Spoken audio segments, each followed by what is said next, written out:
Before the war reached this planet. Before any extraction order was signed. One soldier was already losing a battle no one had planned for. He did not meet an enemy. He did not meet a weapon. He met someone who had no reason to save him, and did it anyway. What followed was not a romance written for history books. There were no heroes. No miracles. Only a series of ordinary choices made under extraordinary pressure. This is a story about what happens when survival is treated as data, when compassion becomes a variable, and when one human life forces a system to reveal what it truly values. Listen carefully, because by the end of this story, the question will not be whether the soldier survived. It will be whether he remained human, and whether you would have chosen differently. The impact came without warning, a violent shudder that tore the stars sideways. Ethan Cole felt the hull scream before the alarms reached him. The scout ship spun, metal grinding against invisible resistance, then dropped hard through thin cloud. He slammed against the restraint, breath knocked loose, vision collapsing into white noise. Training cut through panic. He forced air back into his lungs and counted heartbeats until the spinning slowed. The console flashed red, then went dark. "Control, this is Cole," he said. No answer came back. Another impact shook the craft as it struck ground, skidding through stone and brush. The world stopped moving. Silence rushed in, broken only by cooling metal and his own breathing. Ethan stayed still.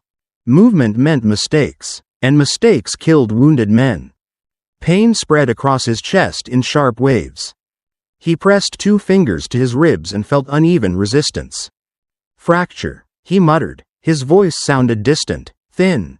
Warm fluid crept along his side. Internal bleeding, not catastrophic, yet. He reached for the medical module mounted beside the seat. The M4 unit unfolded with a tired whine. A dull light scanned his torso, then flickered. "Supply deficit," the device reported. "Power reserve critical." Ethan closed his eyes for half a second. The ship had done its duty. It had gotten him down alive. Survival was his problem now. He injected a stabilizer and felt the edge of pain dull slightly. Not enough. It would buy minutes, maybe hours. Outside, pale light leaked through a cracked viewport. Lyris 9's moon hung low, larger than projections had promised. Its glow pressed against his senses, sharp and unsettling. His heart rate climbed despite controlled breathing. The medical unit chirped again, weaker this time. "Monitoring compromised," it said. Ethan shut it down to save power. He unstrapped himself slowly, teeth clenched, and slid onto the tilted floor. Each breath scraped like sandpaper inside his chest. He crawled toward the rear hatch and forced it open. Cool air rushed in, carrying unfamiliar scents and fine dust. He dragged himself outside and collapsed against the hull. The ship smoked softly, a dark shape against silver ground.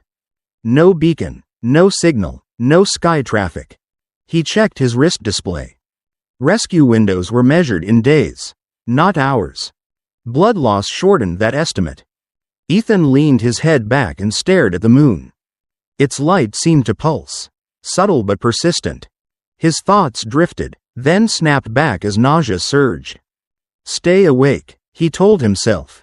He recited mission parameters, then old field drills, anything to anchor focus. Minutes stretched. The cold seeped through his suit seams. His breathing grew shallow, uneven. Hours later, night fully claimed the clearing. The moon climbed higher, and its glow sharpened. Ethan's heart began to race without reason.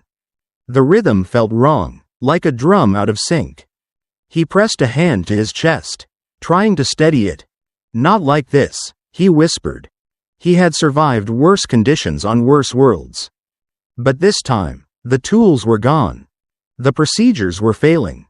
Time was winning. As consciousness blurred, one thought surfaced with unexpected clarity. He did not want his last decision to be inaction. Somewhere beyond the trees, something moved. Leaves shifted. A shadow crossed the moonlight. Ethan tried to turn his head. Darkness closed in before he could see more. Asha moved through the forest the same way she always did. Slow steps, careful hands, eyes trained on the ground, not the sky. The trees of Thalen were thin here, spaced wide enough for moonlight to reach the soil. She knelt, brushed aside dry leaves, and exposed a cluster of dark stems. Not the wrong ones, not today. Her fingers tested the texture, then snapped one cleanly near the root. This patch would grow back if cut correctly. She laid the stems into a woven sling at her side and stood again. The air smelled sharp, metallic, unfamiliar. Asha paused. The forest usually warned her before danger. Sounds changed, birds fled, insects went silent. None of that had happened. She followed the scent instead, step by step, until the ground sloped downward. That was when she saw him. At first, she thought it was a fallen machine. The shape was wrong for an animal. Too straight, too smooth, hard edges where flesh should bend. She crouched behind a rock and watched. The figure did not move. Moonlight revealed patches of dull metal and torn fabric. Then she saw the dark stain spreading beneath him. Blood. Her throat tightened. She had seen blood before, but never like this. Not from a body shaped so differently. Asha stayed still for a long moment. Fear came first. Fear of traps, fear of sickness, fear of spirits the elders warned about, but never explained. She edged closer, careful not to snap twigs. The body rose and fell with shallow breaths. Still alive. She reached out with a stick and nudged the figure's leg. No reaction. Closer now, she could hear the sound of breathing. Fast, uneven, wrong. Heat radiated from his body despite the cold air. She had learned what that meant. Too much heat meant the body was fighting something. Asha had no words for war. No understanding of weapons or ships or falling stars. She only saw a living thing failing. She circled him slowly, eyes scanning for threats. Nothing moved in the trees. No others came running. This one had fallen alone. She knelt beside him and hesitated. Her people avoided strangers. Strangers brought hunger, sickness, and trouble. But this one would not walk away. His chest shuddered with each breath. She placed her hand near his mouth and felt warm air brush her skin. Alive, for now. Asha pressed 2 fingers to his side. The skin there was swollen, tight. Broken bone. She knew that pain. She stood, paced twice, then returned. Dragging him would be hard. Leaving him would be easy. She imagined walking away, letting the forest take him back. The thought stayed heavy in her chest. Asha exhaled and made her choice. She slid her arms beneath his shoulders and pulled. The body was heavier than expected. Metal scraped against stone as she shifted him inch by inch. Her hands slipped in blood. She wiped them on her tunic and tried again. By the time she reached her shelter, her arms trembled. She leaned him against a tree and gathered vines from nearby brush.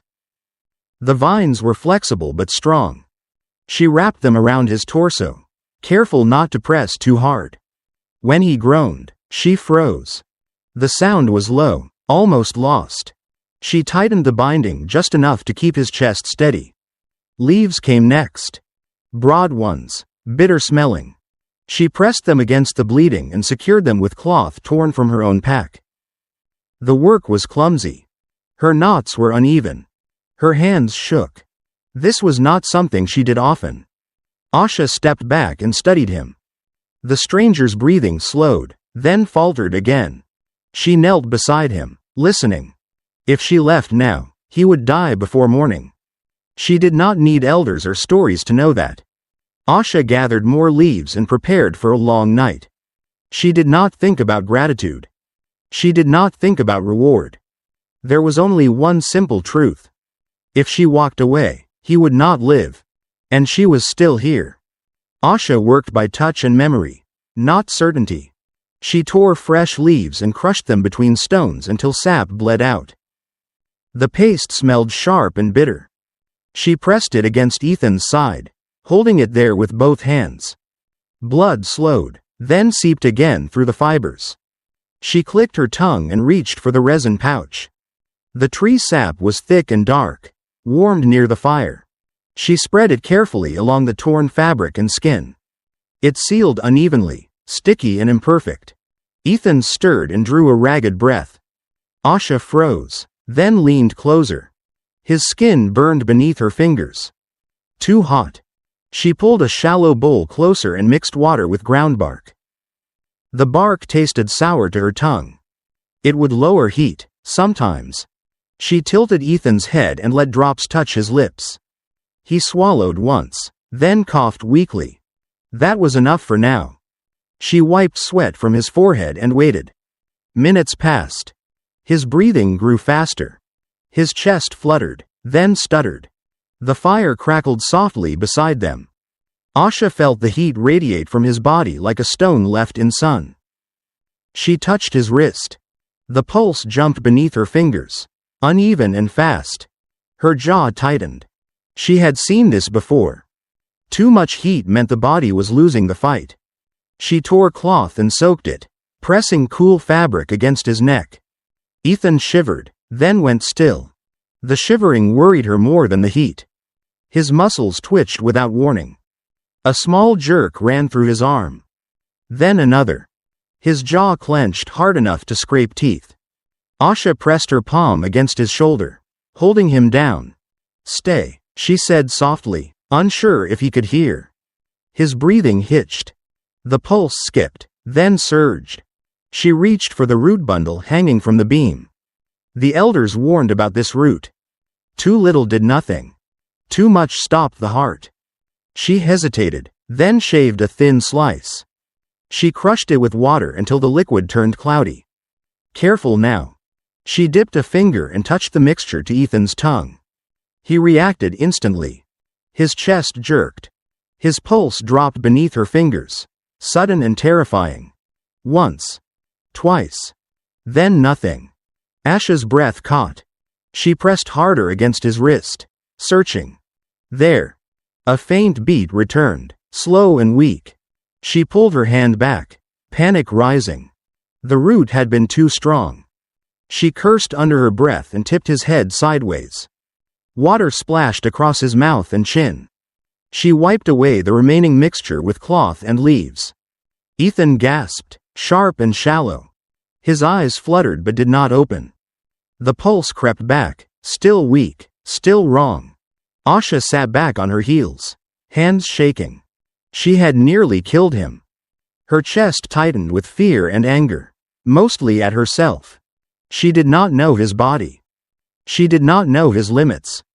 The forest taught patience, not certainty. She tore away the remaining root and threw it into the fire. Flames swallowed it with a hiss. Asha slowed her breathing and forced her hands steady. She returned to the basics. Cool cloth. Gentle pressure. Small sips of water when he could swallow. Hours passed like this. The moon climbed higher, then began to fade. Ethan's fever eased slightly, then returned. His breathing remained shallow, but steadier. The pulse stayed slow, fragile, but present. Asha did not sleep. She watched every rise and fall of his chest. By the time dawn light filtered through the leaves, her eyes burned. She pressed her fingers to his wrist one last time. The rhythm was weak, but it held. Ethan lived. Not because of skill. Not because of knowledge. Because the body endured, and the forest allowed it. Asha leaned back against the wall and closed her eyes. There was no relief yet. Only the knowledge that he was not gone. He would not walk. He would not fight. He might not even wake. But he had crossed the night. There was no turning back now. If he lived, he would live like this for a while. Between breath and silence. Between mistake and chance. Between staying and leaving. And Asha was still here.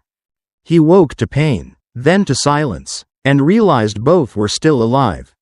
Light filtered through leaves, thin and gray, cutting across rough walls. Ethan Cole did not move. Movement meant noise, and noise meant fear. He listened instead. Water dripped somewhere nearby. Fire crackled softly, controlled and small. A shadow crossed the shelter opening. Ethan's breath caught. Asha stepped inside, carrying a shallow bowl and folded leaves. She stopped when she saw his eyes open. They stared at each other. Neither spoke. She set the bowl down and waited. Ethan lifted one hand, slow and empty, palm outward. A sign of peace, he hoped. Asha tilted her head, unsure, then relaxed slightly. She pointed at his chest and shook her head. "Don't," she said softly. The word meant little, but the gesture was clear. Ethan nodded and stayed still. Pain pulsed with each breath. She knelt beside him and peeled back the cloth. The wound looked worse in daylight. She winced, then pressed fresh leaves into place. Her hands were steady now. This was not her first morning like this. Ethan watched her work. Every movement followed a pattern. Peel, press, tie, wait. No hesitation. No ceremony. She finished and reached for the bowl. Water rippled inside. She lifted it to his lips. "Small," she said. Ethan obeyed, sipping carefully. Cold spread through him, welcome and sharp. She watched his throat move, then pulled the bowl away. Enough. Their eyes met again. He tried to speak. "My name is Ethan," he said, voice rough. She did not understand, but she repeated the sound. Thin. Close enough. She touched her chest. "Asha." Ethan nodded once. Hours later, the sun climbed higher, and the air warmed. Asha moved around the shelter, gathering tools and plants. Ethan tracked her steps, learning the rhythm. When she left his sight, his pulse climbed. When she returned, it settled again. He hated that. Dependence felt like weakness. Yet he could not deny the relief. She returned with fresh bark and began crushing it. The sound was soft, methodical. Ethan closed his eyes and breathed through pain. A sudden clatter made Asha freeze. His hand had slipped, brushing a metal edge from his pack. The sound echoed too loudly. Asha sprang back, eyes wide. She raised a stick, unsure. Ethan raised both hands. "No," he said quickly. "No harm."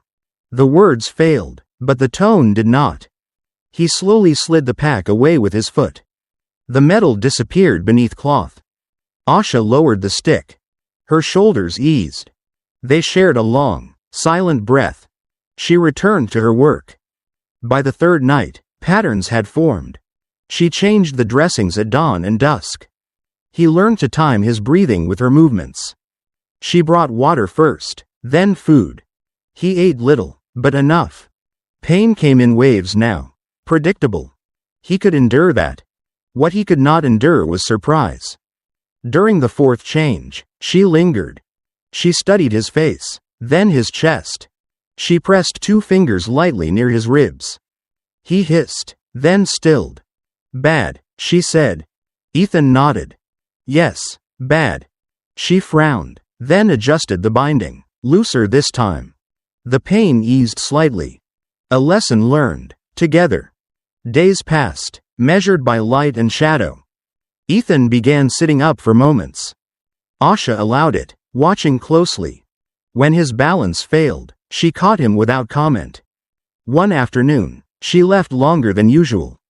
The forest swallowed her steps. Minutes stretched. Ethan's breath grew shallow. Old memories surfaced. A different world, a different mission. A voice saying, "Hold position," then never returning. He clenched his jaw and waited. When Asha returned, arms full of leaves, he exhaled sharply. She noticed. Her brow furrowed. She tapped her chest, then pointed to him. "Here," she said. Ethan swallowed. "Thank you," he replied, quietly. She did not answer, but she stayed close that night. As night fell, the moon rose brighter than before. Its light pressed through the shelter gaps, pale and insistent. Ethan's heart began to race. Asha noticed immediately. She smothered the fire and pulled a blanket over him. Her body blocked the light. The rhythm slowed. She stayed awake, watching his chest rise and fall. By dawn, the danger passed. Ethan slept, shallow but steady. Asha sat beside him, listening to the forest. They shared no language. They shared space, breath, and time. For now, that was enough. Neither knew how long it would last. But neither left. Ethan woke to a thin electronic chirp he thought he had imagined. The sound came again, weak but real. He turned his head slowly and saw the M4 unit half buried beneath cloth. Its casing was cracked. The display flickered like a dying ember. Battery low, sensors active. Ethan exhaled, careful not to move his ribs. This mattered. He pulled the unit closer. Inch by inch, teeth clenched. Pain flared, then settled. The device responded to touch with a tired glow. Vitals available, it whispered. That was enough.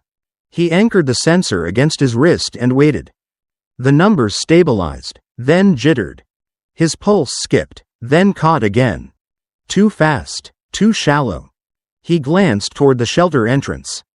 Asha was outside, sorting leaves by feel. She did not look at him. That was good. He tapped the record function and let the M4 listen. Each second felt expensive. When the display dimmed, he stopped. Later, Asha returned and changed the dressing. She peeled away the old leaves and resin. The smell had faded since morning. Less sharp, less wrong. She applied fresh paste and retied the cloth. Ethan waited until she stepped back. He tapped the M4 again. Pulse slower. Not steady, but closer. He logged it. The effort made his hands shake. He rested until the tremor passed. Hours later, she brought new bark and water. The routine repeated. Leaves, pressure, patience. Ethan measured after each change. His temperature dipped, then climbed again. The numbers told a story his body could not. The forest medicine was not healing him. It was buying time. That realization settled deep. By the next morning, he tried something new. He gestured toward the resin pouch and then the device. Asha frowned, confused. He mimed pouring, then held up one finger. She shook her head. No count, she said. She pressed her fingers together, then spread them apart. Enough, not exact. Ethan nodded. He logged again. After the resin, the wound smelled less. The sensor confirmed lower surface heat. After the bitter leaves, his pulse slowed. Not by much, but enough to notice. Midday brought nausea. His stomach turned, sharp and sudden. He rolled to his side and breathed through it. The M4 recorded tremors in his hands. Side effects. Expected, acceptable. He slept poorly that night. Dreams came broken, without shape. He woke often, heart racing. Asha noticed and kept the fire low. She adjusted the cloth when his breathing changed. He logged between waves of fatigue. As the nights lengthened, patterns emerged. After one plant, his pulse stopped skipping. After another, heat fell, then rose again. Nothing worked alone. Together, they kept him alive. Ethan stared at the data until his eyes burned. None of it matched field manuals. None of it was clean. It was survival, not treatment. He tried again to ask about amounts. He pointed at the root, then the leaves. He raised his eyebrows. Asha watched him, then shook her head. She touched her temple. Old, she said. Then she touched her chest. Here. Ethan understood. She did not measure. She remembered. He lowered the device, feeling something shift inside him. He had trusted numbers his whole career. Numbers never stayed. She stayed. A week later, he could sit longer without dizziness. The M4 battery was nearly gone. He used it once more, then powered it down. The last reading showed fragile stability. Not recovery. Stability. He closed his eyes and let that sink in. This body was not following military logic. It followed patience, repetition, and someone who refused to leave. Asha packed the herbs for the evening. She moved slower now, careful with him. Ethan watched her hands. Scarred, steady. He spoke quietly. I live because you stay. She did not understand the words. But she understood the tone. She nodded once and continued working. Ethan rested his head back. The truth settled, uncomfortable but clear. He was alive on borrowed rules. Rules written in leaves and memory. Not in any medical handbook he knew. That realization did not frighten him. It changed him. The forest had not healed him. Asha had not cured him. Together, they had delayed the end. For now, that was enough. And he no longer believed that only sanctioned tools could keep a man breathing. The moon rose full and hard, brighter than any night before. Its light spilled through the canopy, pale and pressing, turning leaves into sharp outlines. Ethan felt it before he saw it. His chest tightened. Breath came faster, shallower, as if the air itself resisted him. He pressed a hand against his ribs and waited for control to return. It did not. Asha noticed immediately. She moved without speaking, smothering the fire until only embers remained. She pulled a thick hide over Ethan, tucking it close around his shoulders. The light still found him. His heart raced, uneven, loud in his ears. Asha shifted her body between him and the opening. Her shadow cut the moonlight in half. She placed one hand on his chest, firm but gentle. Stay, she said, low and steady. Ethan nodded, jaw tight. The night grew colder. Asha stayed. She should have returned to the Thalen camp before dark. This was not a safe night to be alone. The elders warned of it every cycle. Bright moons brought sickness, panic, and poor judgment. Yet she remained kneeling beside him. She crushed a small bundle of leaves and held them near his face. The scent was mild, grounding. Ethan breathed it in, slow and careful. His pulse eased, then surged again. Asha adjusted, changing leaves, loosening the hide, tightening it again. Each movement was measured. She was not guessing now. She was responding. Hours passed in this rhythm. Moonlight, breath, touch. Ethan watched her through half-closed eyes. She did not look tired. She looked focused. He realized then what she was giving up. If she stayed, she risked the forest alone. If she left, he might not last the night. She chose him without hesitation. That knowledge settled heavy in his chest. The pressure built again. His breath caught. Asha rose suddenly and grabbed her pack. She hesitated, then looked at him. Her eyes held apology and resolve. She pointed toward the trees, then back to him. Wait, she said. Ethan's stomach tightened. She was leaving. He nodded because he had to. Asha vanished into the dark. The forest closed behind her. Silence rushed in. Ethan lay still, counting breaths. 1, 2. Pain sharpened. The moon climbed higher. Minutes stretched longer than they should. His heart began to race again. Faster. Too fast. He tried to slow it. He failed. Old memories surfaced, uninvited. A desert outpost. A damaged transport. A voice on the radio saying, "Hold position." Then nothing. No return. No explanation. He had waited then, too. He swallowed hard and focused on the shelter roof. The light flickered as clouds passed. His breathing grew shallow. "I'm here," he whispered, unsure why. The words disappeared into the night. Time lost shape. The pressure in his chest worsened. He reached for the hide, pulling it tighter. His hands shook. He imagined the forest taking her. Imagined footsteps that never came back. The thought hurt more than the wound. Then leaves rustled. Fast, uneven. Asha burst through the shelter opening, breath ragged. Her arms were full of fresh leaves and pale roots. She dropped them and knelt beside him at once. Her hands moved quickly now. She crushed, pressed, adjusted. Ethan's breath left him in a long exhale he had not realized he was holding. He closed his eyes for a moment. Still here. Asha met his gaze. There was no relief in her expression. Only focus.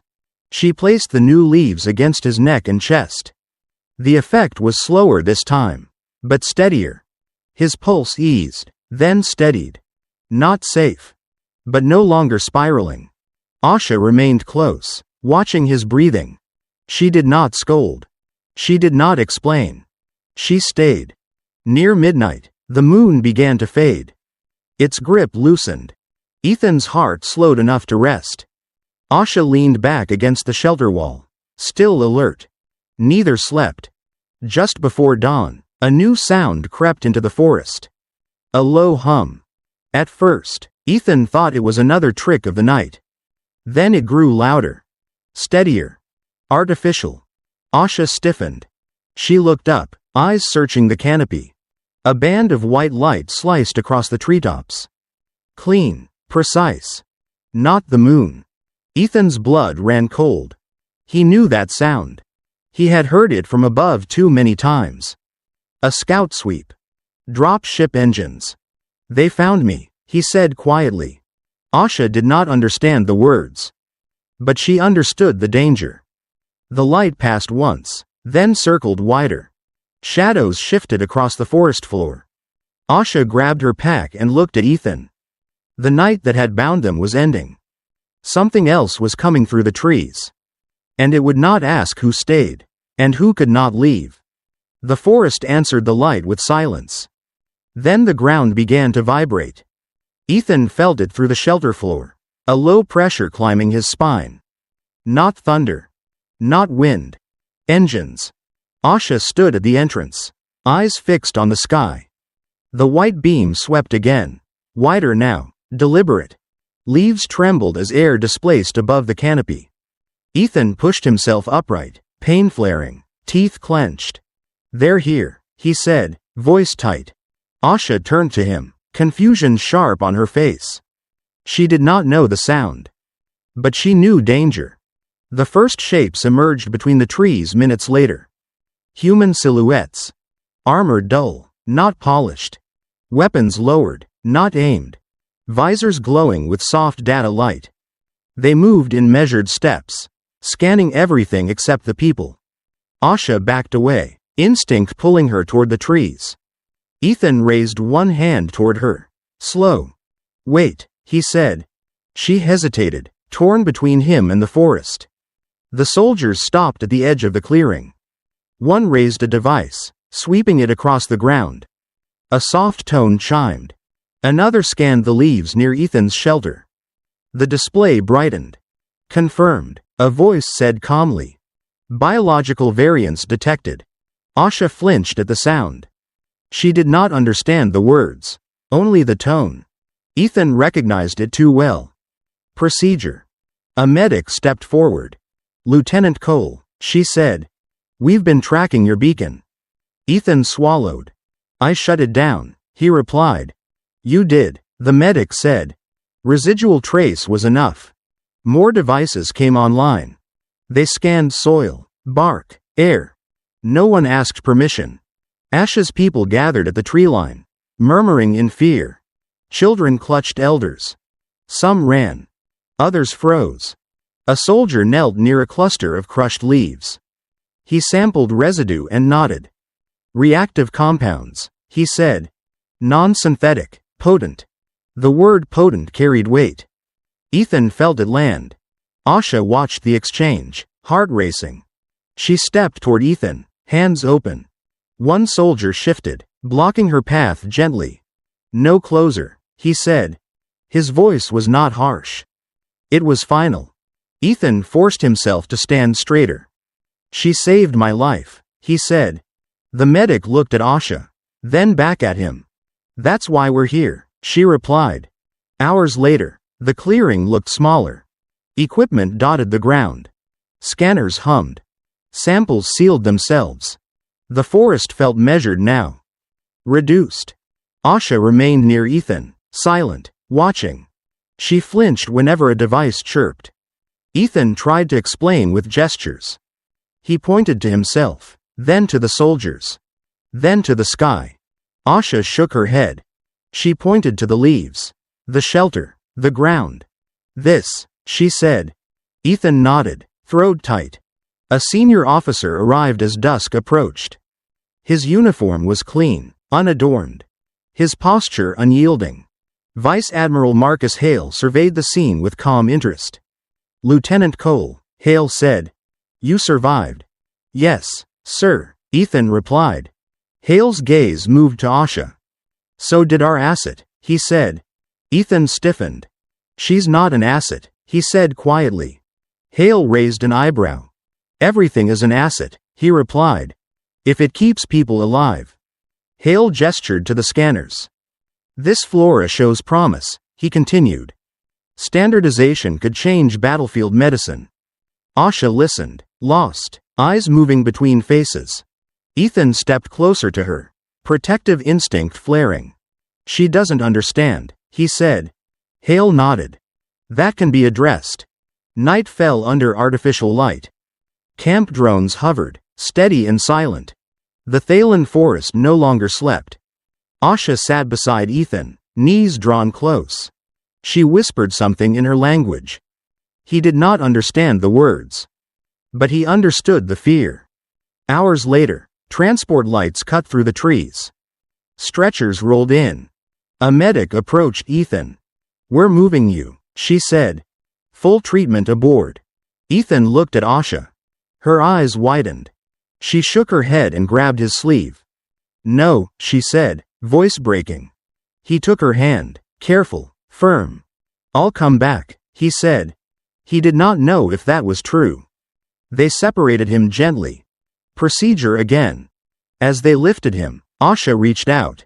A soldier stopped her, apologetic. Ethan's last view of the forest was her standing alone. Small against the light.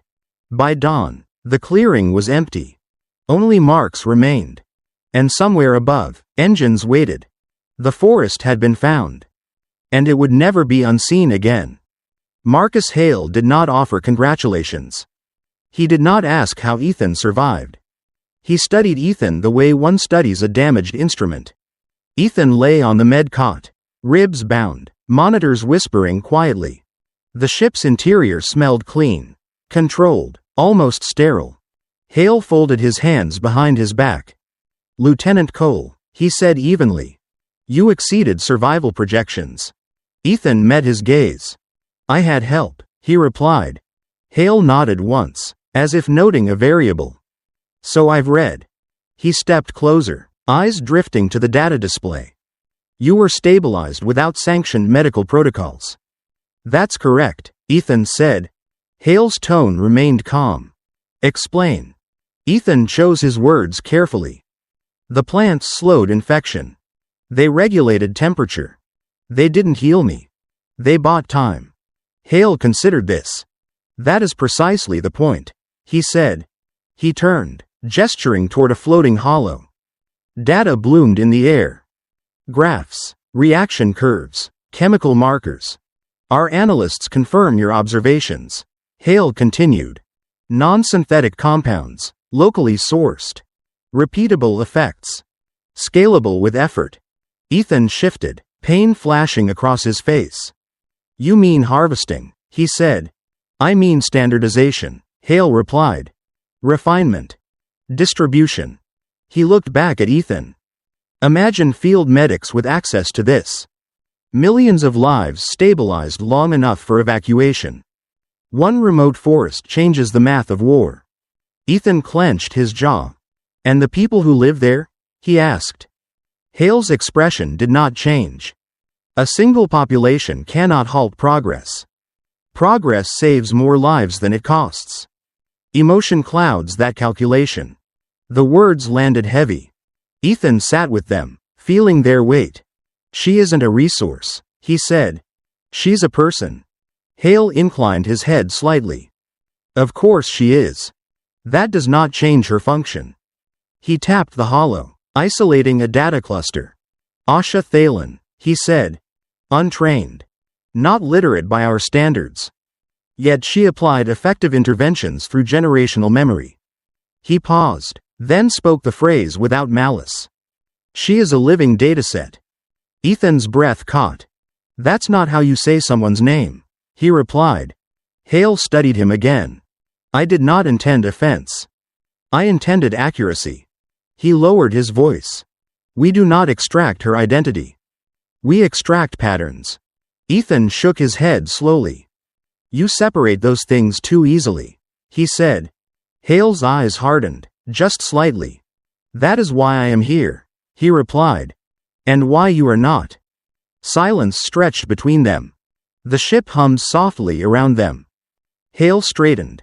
I am not ordering you, he said. I am presenting a choice. Ethan looked up. Hale met his gaze directly. You can assist us. You can help translate her methods into protocols. You can save lives at scale. He paused. Or you can oppose this. And remain a footnote. Ethan swallowed. What happens to her? He asked. Hale answered without hesitation. She is evaluated. Observed. Protected. As long as she cooperates. Ethan heard the conditional clearly. And if she doesn't? He asked. Hale did not raise his voice. Then we proceed without her consent. The outcome remains the same. Ethan closed his eyes briefly. Images flashed through his mind. Leaves pressed to skin. A steady hand blocking moonlight. Someone who stayed when leaving was safer. He opened his eyes. You talk about lives, he said. But you don't count hers. Hale's gaze softened, almost imperceptibly. I do, he said. I count hers once. And then I count millions more. That is leadership. Hale stepped back, preparing to leave. I believe this is right, he said. History rewards those who act. He paused at the doorway. Decide where you stand, Lieutenant. The door closed with a quiet seal. Ethan lay still, staring at the ceiling. For the first time, the system he served felt unfamiliar. Not broken. Not cruel. Just cold enough to measure everything. Including the person who saved him. And to decide she mattered less. Ethan woke to steady light and regulated air. The ceiling above him was smooth, white, and impossibly clean. Soft machines hummed at a constant rhythm. Every breath came easier than the last. His ribs were stabilized by a medical frame that adjusted with each inhale. A display hovered nearby, numbers calm and orderly. Heart rate steady. Temperature normalized. Infection contained. For the first time since Lyris 9, his body was winning. A medic stood at the foot of the bed, checking readings. You're responding well, she said. No complications. Ethan nodded, relief mixing with unease. He searched the room. Asha was not there. Where is she? He asked. The medic hesitated. She's undergoing evaluation, she replied. Ethan pushed himself upright too quickly. Pain flared, sharp and warning. Evaluation for what? He asked. The medic glanced toward the door. Standard procedure, she said. Biological assessment. Cultural intake. That doesn't answer my question, Ethan said. She offered a practiced look of reassurance. It's temporary. Not invasive. Ethan swung his legs over the side of the bed.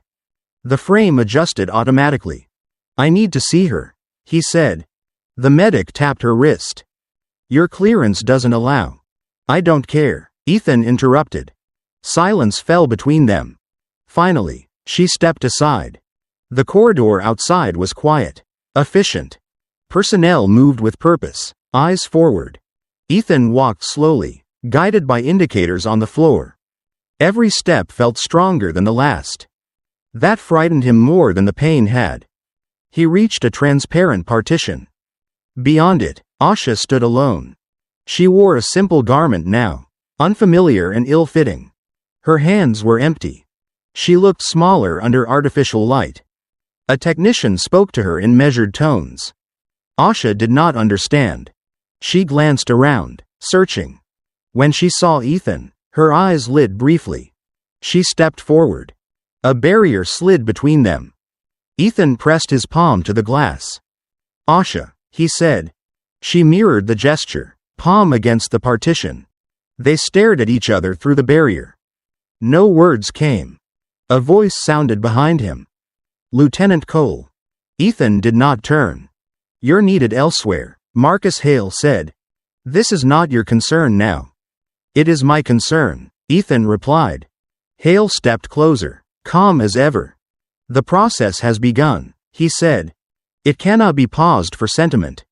Asha was guided gently away. She resisted at first, confusion tightening her movements. Then she stopped. She looked back once. Ethan's chest tightened. He tried to speak. The words failed. The barrier remained. The technicians moved efficiently, not unkindly. Asha was led out of sight. The corridor felt colder. Ethan stood there long after. Hours later, he was escorted back to medical. His body continued to improve. The irony burned. As night cycle dimmed the ship's lights, he stared at the ceiling. The hum of systems replaced the forest sounds he had learned to trust. No leaves. No fire. No familiar rhythm. Just controlled silence. He did not know how long passed.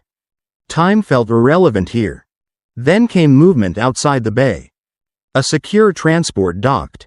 Through a narrow viewport, Ethan saw Asha again. She was guided onto a smaller vessel. Restraints were gentle, precise. Not cruel. Just final. The hatch closed with a soft seal. The transport disengaged. Asha did not struggle.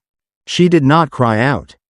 She simply looked forward, as if following instructions she did not understand. The vessel slid away, swallowed by the larger ship's shadow.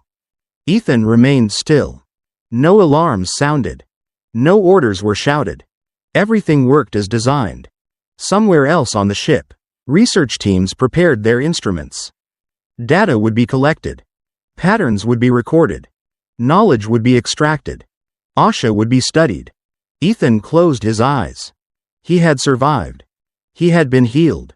And in the process, something quieter had been taken. Not from him. From her. The door to the medical bay closed softly. And Asha Thalen was no longer in the forest. She did not know where she was going. She did not know what she had become. Only that the place she had chosen to stay was now behind her. And it would not wait. The room woke before Asha did. Light came on without warmth, even and silent. No birds. No wind. No leaves brushing skin. Asha opened her eyes and did not know where she was. The surface beneath her was smooth, soft, wrong. She sat up slowly. The air smelled clean, empty, without memory. Walls surrounded her, pale and seamless. No cracks. No roots. No way to tell direction. She stood and placed her palm against the wall. It was cool. It did not answer. A panel slid open, soundless. A woman entered, dressed in muted gray. She smiled, careful and distant. "Good morning," the woman said. Asha did not understand. The woman gestured gently. "Sit," she said. Asha hesitated, then obeyed. A table rose from the floor. Objects appeared, arranged neatly. Leaves. Roots. Powdered bark. All familiar. All separated. The woman pointed. "Show us," she said. Asha's chest tightened. She recognized the plants. But not like this. They had been gathered wrong. Too clean. Too dry. She reached for a leaf and crushed it between her fingers. The smell rose, faint and thin. Not enough. She shook her head. "No," she said. The woman tilted her head. She tapped a small device at her wrist. A calm voice translated. "Please demonstrate the process as you normally would." Asha looked around. There was no fire. No stone. No water source she recognized. She pointed toward the corner, confused. The woman followed her gaze. Moments later, tools arrived. Clean stones. Filtered water. A metal bowl. Asha's hands trembled. She worked anyway. Habit guided her more than thought. Crush. Mix. Wait. But something felt wrong. The room was too still. Too quiet. Every movement echoed inside her chest. She finished and stepped back. The woman nodded. "Thank you," she said. Asha did not answer. Hours later, the routine repeated. Different plants. Same requests. Same smiles. Each time, she complied. Because she thought of Ethan. Because she thought this was care. Because stopping felt dangerous. As the day wore on, she noticed the patterns. Lights brightened. Lights dimmed. Food appeared at fixed times. Nutritious. Flavorless. She ate because hunger told her to. Not because the food belonged to any memory. When she approached the door, it did not open. When she pressed her ear to the wall, she heard nothing. No footsteps. No forest sounds. Only the low hum of systems. As night fell, the light changed color. Not darker. Just softer. Asha sat on the floor and hugged her knees. She closed her eyes and tried to remember the forest. The smell of damp soil. The sound of insects. The weight of time passing without clocks. It slipped away faster than she expected. The next day began without warning. More questions. More demonstrations. Always polite. Never forceful. Yet she was never asked if she wanted to be here. During one session, she stopped. Her hands froze above the bowl. The woman noticed. "Is something wrong?" she asked. Asha looked up. "Why?" she said, slowly. The translator paused. "Why what?" the woman asked. "Why me?" Asha said. The woman considered this. "You have unique knowledge," she replied. "You can help many people." Asha frowned. "I helped one," she said. The woman smiled gently. "Yes," she replied. "And now you can help many more." The answer did not fit. Asha lowered her hands. Something tightened inside her chest. Later, alone again, she pressed her forehead to the wall. She felt small vibrations. Movement somewhere beyond. She wondered where Ethan was. If he was better. If he could walk. If he knew where she was. A sharp sound interrupted her thoughts. The door opened wider than before. Two guards stood outside. Not threatening. Just present. "Please come with us," one said. They escorted her through corridors that curved and shifted. Glass walls revealed rooms like hers. Others worked inside.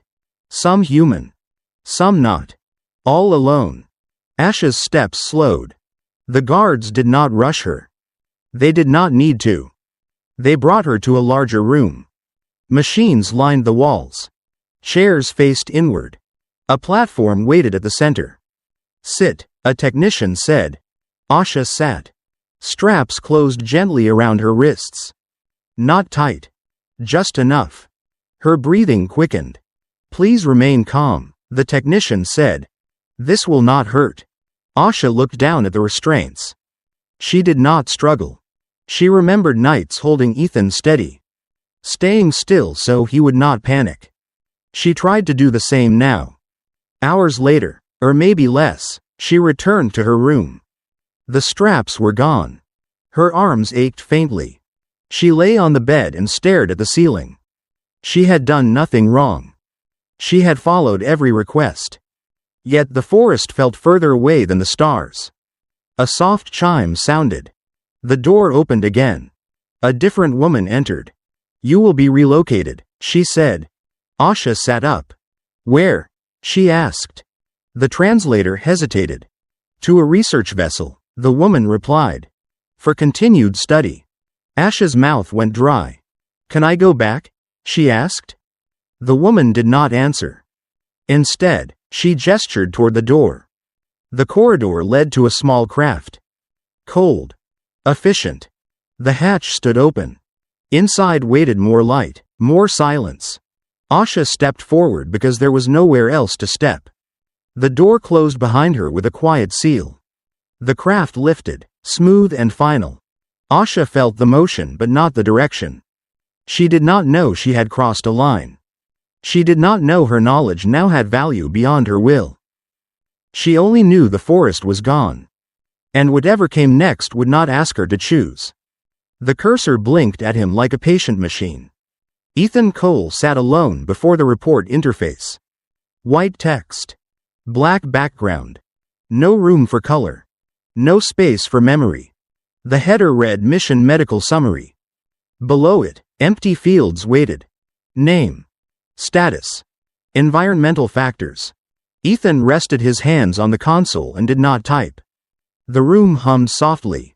Climate controlled. Sterile. Nothing like the forest. He began anyway. Subject recovered with assistance from indigenous resources. He stopped. Deleted a word. Replaced it. Subject stabilized using local biological compounds. The sentence looked correct. Professional. Clean. It felt wrong in a way the system could not detect. He scrolled down. Field notes populated automatically from his suit logs. Heart rate variability. Temperature curves. Infection suppression timeline. The data was solid. Unemotional. It told the truth without meaning it. Ethan added a line. The subject applied treatment repeatedly over multiple cycles. He paused. The word subject blinked back at him. He highlighted it. For a moment, he typed Asha. The system underlined it in yellow. Unrecognized entity. He hesitated. Then he deleted the name. Subject remained. He continued. Treatment resulted in delayed necrosis and extended survivability window. That was accurate. He had measured it himself. Still, his jaw tightened. He remembered her hands shaking as she worked. He did not write that. He scrolled. Another section opened. Risk assessment. Potential applications. Ethan stared at the empty field. He thought of nights spent listening to his own breathing. Of waiting for pain to crest and fade. Of trusting someone who did not share his language. He typed. Local flora exhibits potential for scalable biomedical synthesis. He deleted scalable. Replaced it with standardizable. The system accepted the change. No alerts. No questions. He kept going. The words came easier now. Too easy. Indigenous methodology lacks formal structure but demonstrates repeatable outcomes. He paused again. Lacks formal structure. He remembered how she always prepared the same leaves first. How she waited before applying the resin.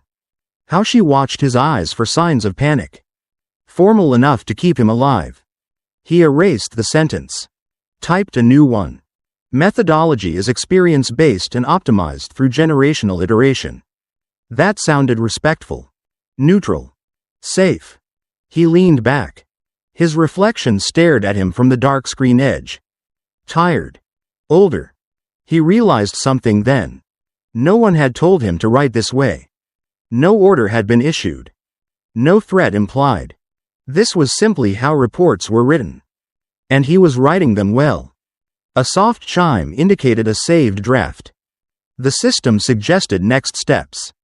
Peer review. Command validation. Resource allocation. Ethan felt a slow pressure build behind his eyes. He scrolled up again. Found the first paragraph. Subject stabilized. He selected the word stabilized. For a moment, he considered changing it. Saved. Protected. Alive. He hovered over the keyboard. Then he left it as it was. Stabilized was correct. Cold. Useful. He continued. Environmental context insufficient for ethical classification. He stopped. That line appeared automatically. Suggested by protocol. He deleted it. Typed nothing in its place. Silence felt like resistance. It was not. The system flagged the omission. He filled it in. Environmental context assessed under expeditionary medical guidelines. The flag disappeared.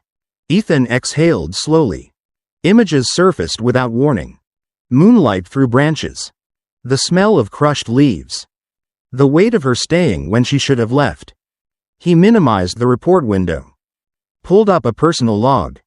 Unread. Unrequested. He opened it. The cursor blinked again. He typed one line. She saved my life. He stared at the sentence. Then he closed the log without saving.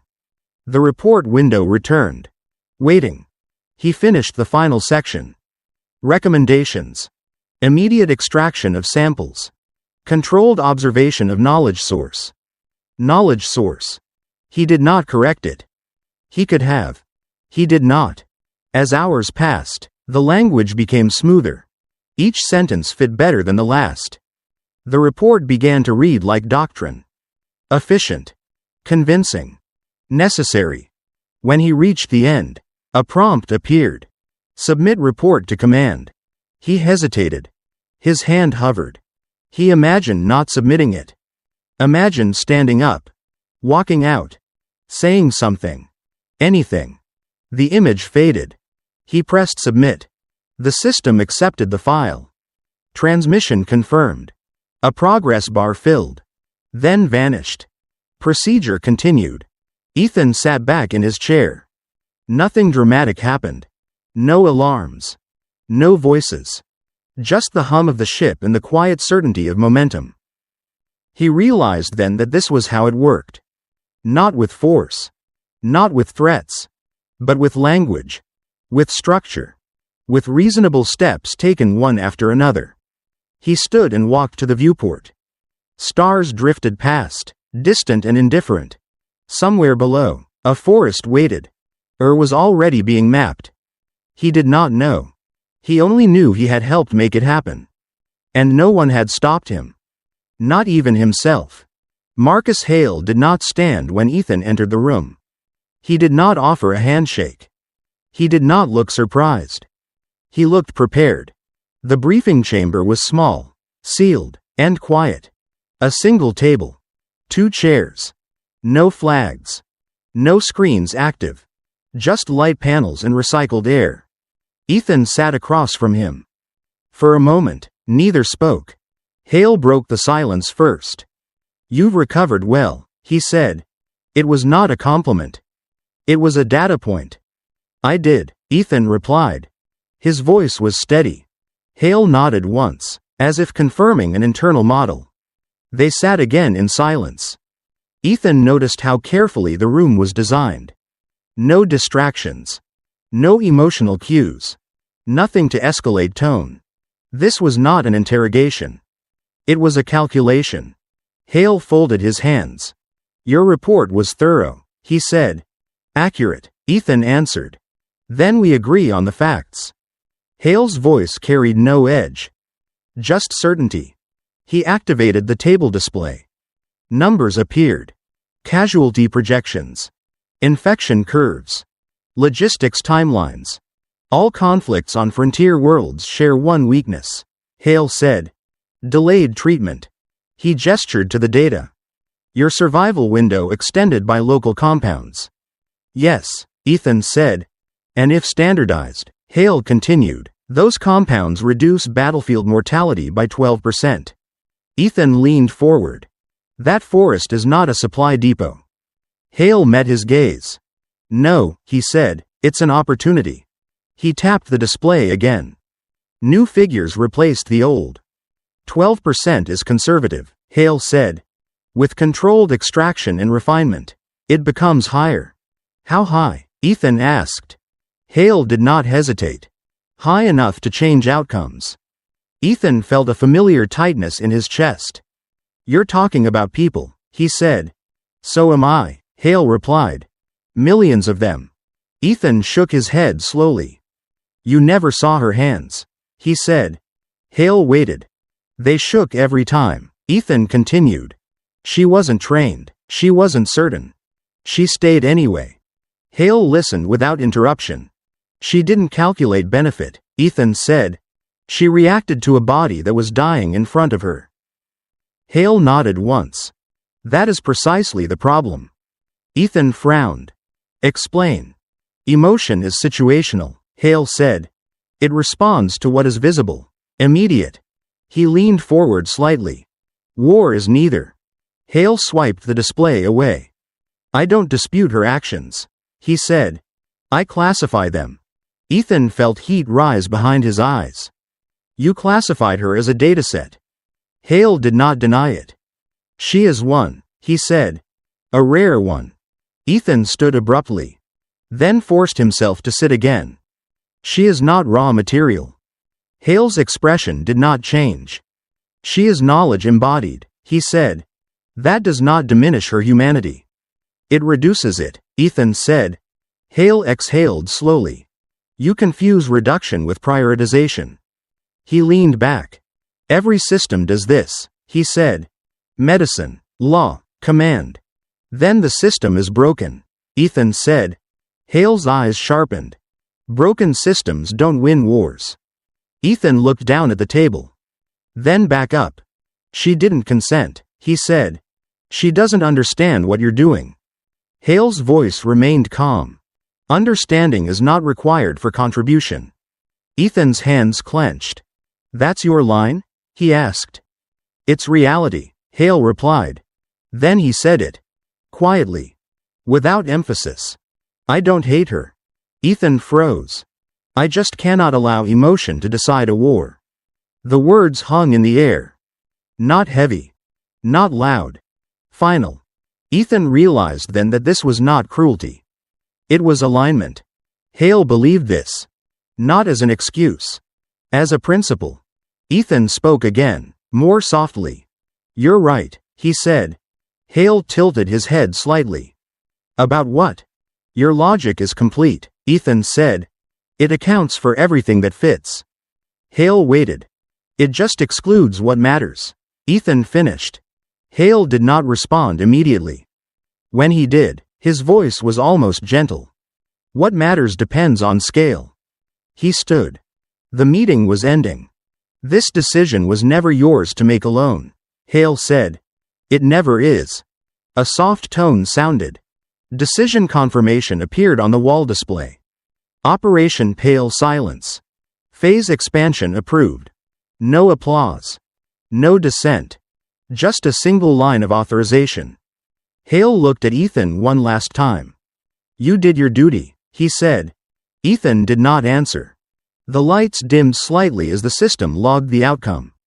Outside the chamber, the ship continued its course. Toward the surface. Toward the forest. Toward consequences that no model could fully contain. The approval screen did not flash red. It simply waited, patient, indifferent, ready to accept clean language. Ethan Cole sat alone, the room lit by soft procedural white. No alarms. No raised voices. Just a system expecting precision. He inhaled slowly and began. The first request was ordinary. A secondary biosafety review. Justified by incomplete planetary baselines. He typed, then paused. Deleted a sentence. Rewrote it without memory. A cursor blinked where Ash's name once stood. He replaced it with a neutral designation. Subject Thalen 1. The word settled like dust. Hours later, the system accepted the change without comment. He opened the next document. Environmental impact. Cross-contamination risk. His fingers moved faster now, guided by training. He cited unknown symbiotic flora. Potential long-term ecological instability. None of it was false. He had seen the forest react to touch. Seen leaves darken when cut too deeply. Seen soil harden after heavy boots. He flagged uncertainty. Requested extended observation. The request passed preliminary filters. Ethan leaned back, eyes burning. This was not resistance. It was compliance, adjusted. A soft tone chimed. A voice filled the room. Status update, Lieutenant Cole. Marcus Hale did not appear on screen. He never needed to. Initial assessments submitted, Ethan said. Additional review requested. A pause followed. Not suspicion. Calculation. Reason, Hale said. Data gaps, Ethan replied. Baseline insufficient for immediate extraction. Another pause. Acceptable, Hale said. Proceed. The channel closed. Ethan stared at the dark screen. Pulse steady but tight. He opened a third file. Ethics compliance. This one required care. He described the Thalen as non-hostile. Culturally insular. Biologically distinct. He avoided adjectives that carried warmth. Avoided verbs that implied care. Saved. Sent. As night cycled through artificial dusk, the station hummed. He stood and walked the corridor, boots echoing softly. Every step measured. Every camera indifferent. A memory surfaced without warning. Asha kneeling by the fire. Hands stained green. Breath held while waiting for his chest to rise. Ethan stopped walking. He exhaled and kept moving. Back in the room, a message waited. Request approved. Extraction delayed pending supplemental review. A narrow window. Measured in days, not mercy. He opened a private channel. Operations, he said. Go ahead, a junior officer replied. Recommend staggered deployment, Ethan said. Limit footprint near Thalen relocation zone. Reason, the officer asked. Terrain instability, Ethan said. High probability of contamination spread. The officer hesitated. Forwarding, they said. The channel closed. Ethan sat again, shoulders heavy. He was not saving anyone. He was slowing a machine that never truly stopped. As the hours passed, reports stacked neatly. Each one correct. Each one incomplete. Near dawn cycle, a new notice arrived. Relocation authorization pending. Temporary protection status granted. Ethan closed his eyes. Not relief. Just space. He recorded one final addendum. No embellishment. No plea. Only a recommendation for continued observation and time.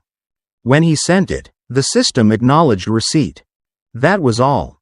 Ethan remained seated as the room dimmed. He knew this path had no medals.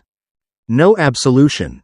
But somewhere beyond steel and procedure, a forest still stood unmarked. For now. He rested his hands on the console and waited for the next phase to begin. The evacuation order did not sound urgent. It arrived as a routine update, folded into a broader operational notice. Ethan read it twice before standing. The language was careful. Relocation for risk mitigation. Preventative separation. Temporary ecological protection. No mention of compassion. No mention of Asha. Outside the command module, transport lights warmed from blue to white. Not military red. Civilian protocol. The Thalen gathered without shouting. They were given time. Enough to collect tools. Not enough to ask questions that would slow the schedule. Ethan watched from the edge of the clearing. He did not give orders. He was not meant to be visible. Units moved with restraint. No weapons raised. No force applied. That, too, was a calculation. Families crossed the tree line carrying bundles of dried leaves. Woven wraps. Simple containers. Everything they owned fit against their bodies. Asha walked near the rear. She did not look at the soldiers. She watched the ground. Ethan wanted to step forward. He did not. The relocation corridor led east, toward thinner canopy. Soil lighter. Water less frequent. The kind of forest that sustained life, but never easily. Hours later, the first perimeter drones descended. They did not scan faces. They scanned soil chemistry. Root density. Spore drift. Metal stakes followed. Each marker sank into the ground with a dull vibration. A pulse. A confirmation tone. Ethan felt it through his boots. The forest was being translated into data. He stood beside a survey officer who spoke quietly into a recorder. Primary zone secured, the officer said. Extraction window stabilized. Ethan turned away. Further down the ridge, barriers unfolded. Light fields shimmered into place. Transparent and absolute. No wall to climb. No line to cross. A clean boundary. That was when he understood. He had not changed the outcome. He had changed the shape of it. The Thalen would live. But elsewhere. With less. Behind the barrier, teams in sealed suits began cataloging. Leaves were clipped with precision. Roots sealed in sterile containers. Nothing was destroyed. Everything was taken. Near dusk, the last transport lifted. Its engines displaced air without heat flare. No spectacle. Ethan tracked it until it vanished into cloud. The forest grew quieter. Not dead. Contained. He remained until the lights shifted to night cycle. No alarms followed. No reports of resistance. Just silence reorganized. Later, he stood alone at the edge of the exclusion zone. The markers glowed softly, pulsing in steady rhythm. A heartbeat measured by machines. Ethan turned back toward the station. There was no victory to report. Only a reduction in harm. And the knowledge that a world had become smaller. Without ever being asked. The departure was never announced as a farewell. It arrived quietly, folded into routine movement. No gathering. No words to mark it. Morning light filtered through the thinner canopy of the new forest. Not as dense. Not as kind. Asha stood near the edge of the clearing with what she carried now. Fewer bundles. Lighter tools. Enough to begin again. Ethan watched from several steps away. He wore his uniform again. Clean. Properly sealed. It felt heavier than armor ever had.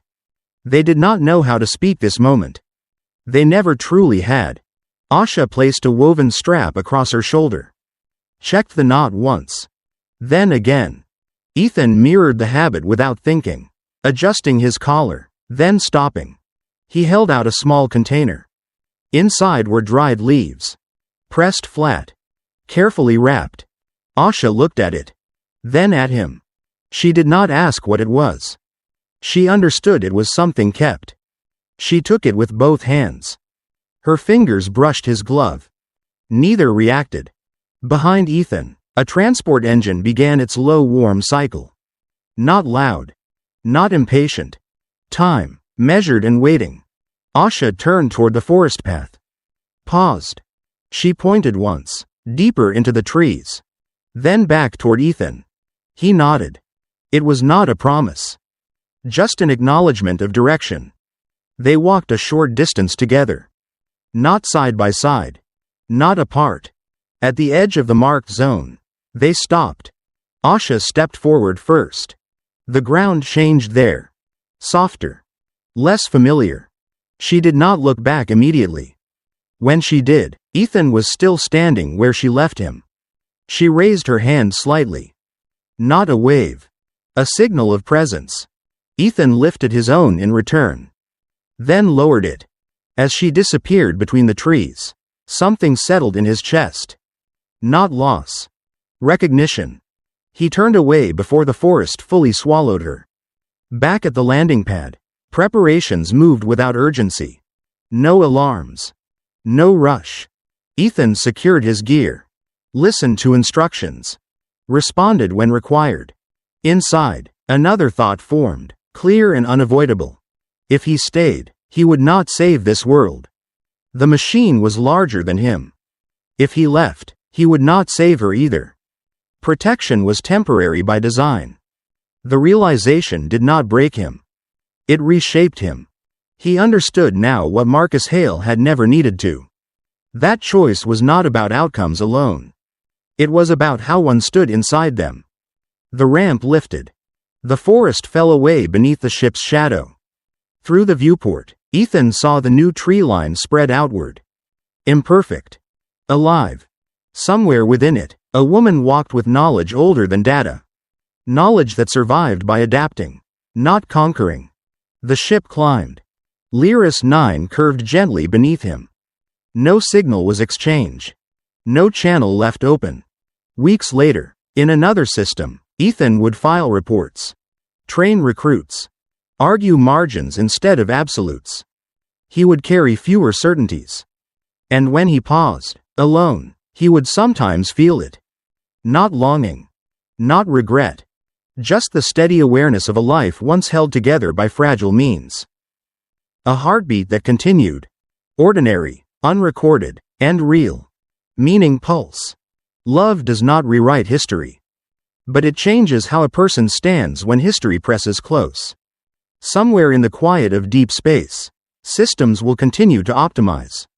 Wars will still be planned with numbers. Forests will still be measured by yield. But once in a while, a single choice leaves a mark that no report records. Not because it was loud. Not because it changed the course of history. But because one person chose to remain human inside a machine that never asks them to. If this story stayed with you, if it made you pause, even briefly, in the middle of your day or before sleep, then let it travel further. Like the video, so it can reach someone who needs it. Share it, so the story keeps breathing beyond this moment. And subscribe to the channel, so you don't miss the next journey where science meets the human heart. Until next time, keep listening.